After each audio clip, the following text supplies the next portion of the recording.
ওরে সিটার, ঠিক কিনা বলো? আরেকটা আছে, শেষ বয়সে কেমন যেন হয়ে যেতেছে। আমি ডোনাল্ড ট্রাম্পের সাথে কথা বলেছি, আমি হেলিকপ্টারে যাই না, আমি একটু রকেটে চলেছি। অক্সফোর্ড ইউনিভার্সিটিতে অনেকদিন লেকচার দিয়েছি, কিন্তু ঘরের মানুষও জানে না। আমি প্রিমিয়ার লিগে কত খেলেছি, টাকা দিয়ে আমাকে নিয়ে গেছে। ওরে সিটার, ঠিক কিনা বলো?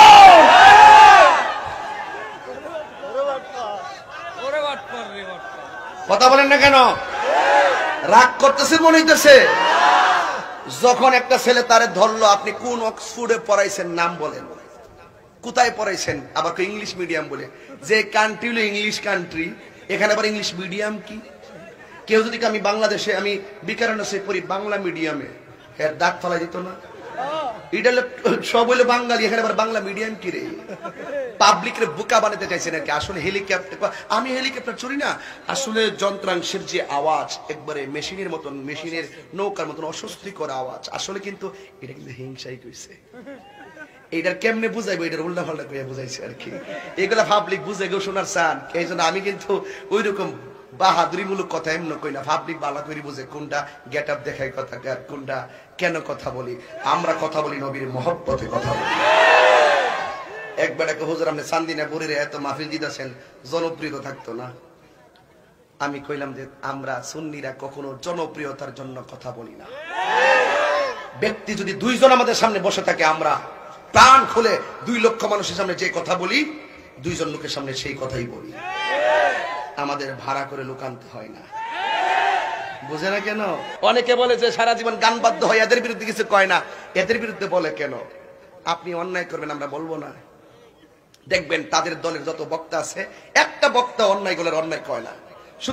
শুধু তাদের দলের অন্যায় করলো এটা ঠিক আছে। আরে বাবা, আমি যদি অন্যায় করি, আমার আবু সুফিয়ান হুজুর এখানে বসা আছেন, পিসা হুজুর বসা আছেন, আমার থাপ্পড় তো কইবো যে এটা করলা কেন? তাড়াতাড়ি তওবা করো, লাইভে আসো, তওবা চাও, ক্ষমা চাও, এটা তোমার ভুল হইছে। আমরা ওপেন বলবে, ওপেন ক্ষমা চাবো। কিন্তু এর কথা হইলো বইলা ফেলছি, এরপরে এদের দলের কেউ তাদেরকে অন্যায় করলো এটা অন্যায় বলে না। ওই যে এরা কয়েকদিন আগে বলছে মামুনুল হক সাহেব খুব ভালো স্পষ্টভাষী কথা বলে, যেই মাত্র তারা একটু টুকা দিছে মামুনুল হক সাহেব, এখন তারাই তাদের বক্তা সব মিল্লা মামুনুল হক সাহেবের বিরুদ্ধে ওপেন করে। লোকটা আগে ভালো আসেনি, এখন খারাপ হয়ে গেছে। এরা হইলো এমন সুবিধাবাদী জিন্দাবাদ। কথা কন না কেন? ঠিক কিনা বলে? আমার কথা হইলো অন্যায় অন্যায়, ন্যায় ন্যায়। যুব সমাজকে নষ্ট করবেন না, অনুরোধ করলাম, কারণ হাসরের মাঠে আপনাকে হিসাব দিতে হবে। হবে কিনা বলেন? হবে। এই জন্য যুবক ভাই আমার শুনেন, আরেকটা কথা বলি। আল্লাহর হাবিব বললেন এরা কারা? এরা মা বাবার মনে যারা কষ্ট দেয়, এরা হলো তারা। আল্লাহ আবার কিছু কিছু ছোট ছোট পোলাপানকে বলে, এই মিজানের পাল্লা এখন টান দেওয়া হবে, তোমাদের ওজন হবে না, তোমরা বেহেশতে যাও। ছোট পোলাপান বলবে, আল্লাহ আমরা তো বিনা হিসেবে বেহেশতে যাবো, দুনিয়াতে পাঠাইছো তুমি, নিয়ে আসছো তুমি, তো একটা কথা ছিল। কয় কি? আমরা আম্মা কই? কয় কিছু কিছু সন্তানের মা থাকবে দুজুখে। তখন আল্লাহ বলবে, তোমার আম্মা তো দুজুখী।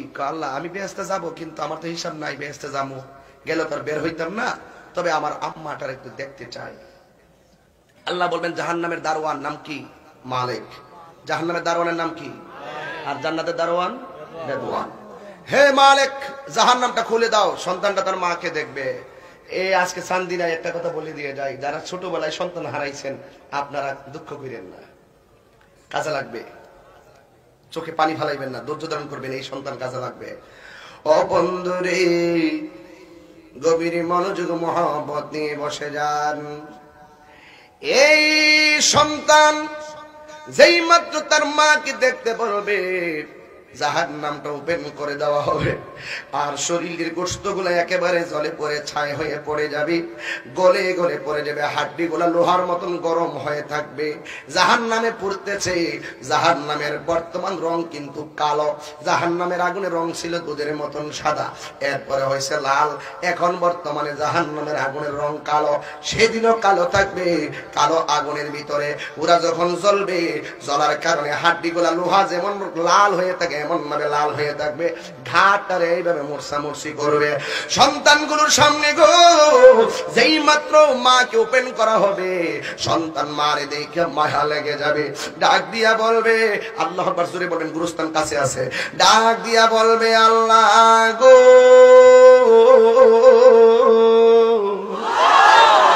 ও আমার আল্লাহ, আমার মা দুজখে, আমি যাব জান্নাতে। আল্লাহ তোমার কাছে আমার একটা কথা আছে। কয় কি? ও আল্লাহ, আমার আম্মা দুজখে, মারে মা ডাকতে পারি নাই, আলো বাতাস দেখতে পারি নাই, তুমি নিয়ে এসেছো। তবে একটা কথা বলি গো, আমার মারে আমার সঙ্গে জান্নাতে দিয়ে দাও।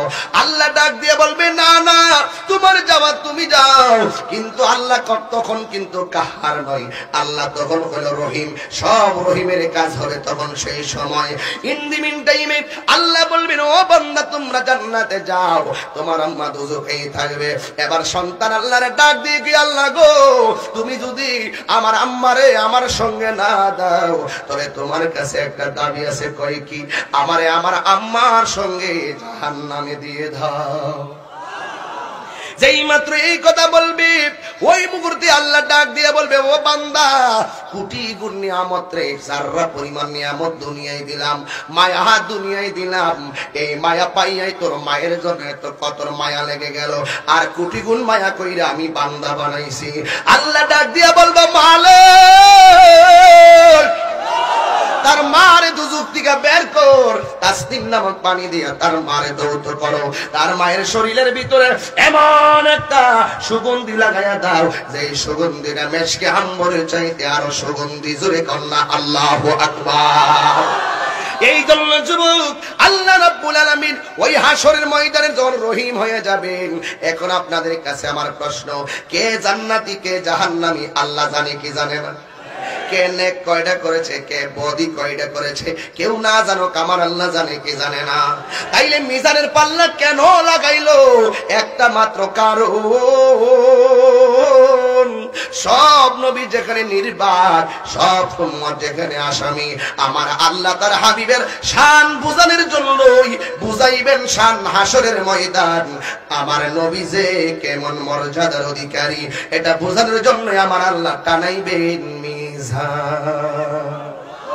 কথা বলেন ঠিক কিনা? এই জন্য আমি মাঝে মাঝে বলতাম, এই কওমি ভাইরা খেয়াল করেন, নাই কোনো কওমি ভাইরা কই আসেনি, নাই কোনো গান যে গাই বলেন, নাই কোনো বন্ধুগণ, নাই তো এতক্ষণ আওয়াজ করছি, বুখারী শরীফের হাদিসটা বাংলায় পড়ছি, এখন আমি গাইতেছি, শুনেন এটা কেউ গান গাই।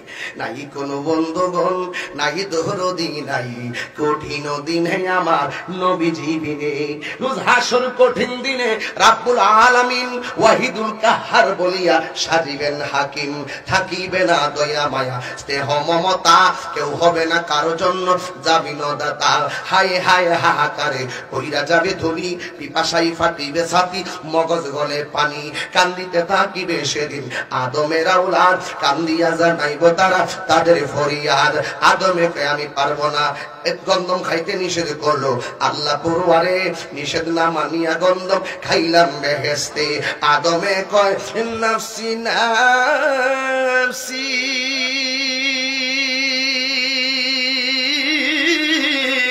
আমি গন্ধম খায়া যেন ভুল কই রাশি গো, আমি অপরাধী যেন হইয়া গেলাম, পারবো না সে কারণে কঠিন দিনে আমার নবীজি বিনে। ঠিক কিনা বলেন? নুহকে আমি পারতাম না, 4 ছেলে মিলাই আমায় আল্লাহ পরওয়ারে হামশাম ইয়াফসিন কেনার নাম কি ধরে, কেনার নামের যেই ছেলেটা আমার ঘরে হইয়া আল্লাহর কথা না মানিয়া গেছে বেদিন হইয়া, নুহু বলে নাফসি নাসি, আমি আল্লাহর কাছে লজ্জা পাইছি গো,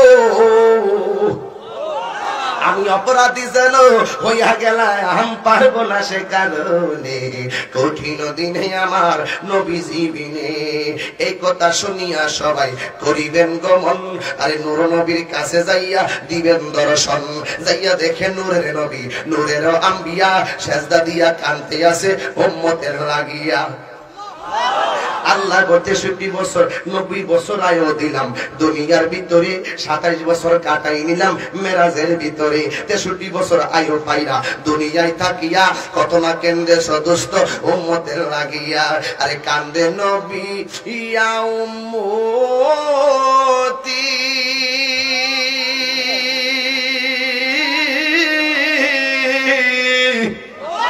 আমার উম্মতের কি হবে গতি গো। আরে কান্দে নবী ইয়া উম্মতি আমার উম্মতের কি হবে গতি গো। আরে উম্মতের জান্নাত দিয়া শান্তি দাও হাবিবের প্রাণ, রোজ হাসরে বুঝবে কাটতি আমার নূর নবীজির সামনে। সেদিন হিসাব ফাইনাল হবে। এই পৃথিবীতে যতদিন বাঁচবে নবীকে নিয়ে মাটির ব্যবসা করো।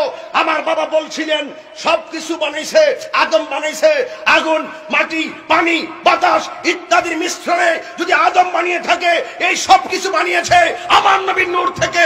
এই জন্য দুনিয়া যারা নবীকে নিয়ে মাটির ব্যবসা করো, করতে থাকো। আমরা সুন্নিরা নবীকে নিয়ে নূরের ব্যবসা করতেছি, করতেই থাকিব। কিয়ামত হবে, হাসর হবে, মিজান টানানো হবে, সেদিন প্রমাণ হবে কার দাবি কতটুকু শক্তিশালী, কতটুকু শক্তিশালী, ঠিক কিনা বলে?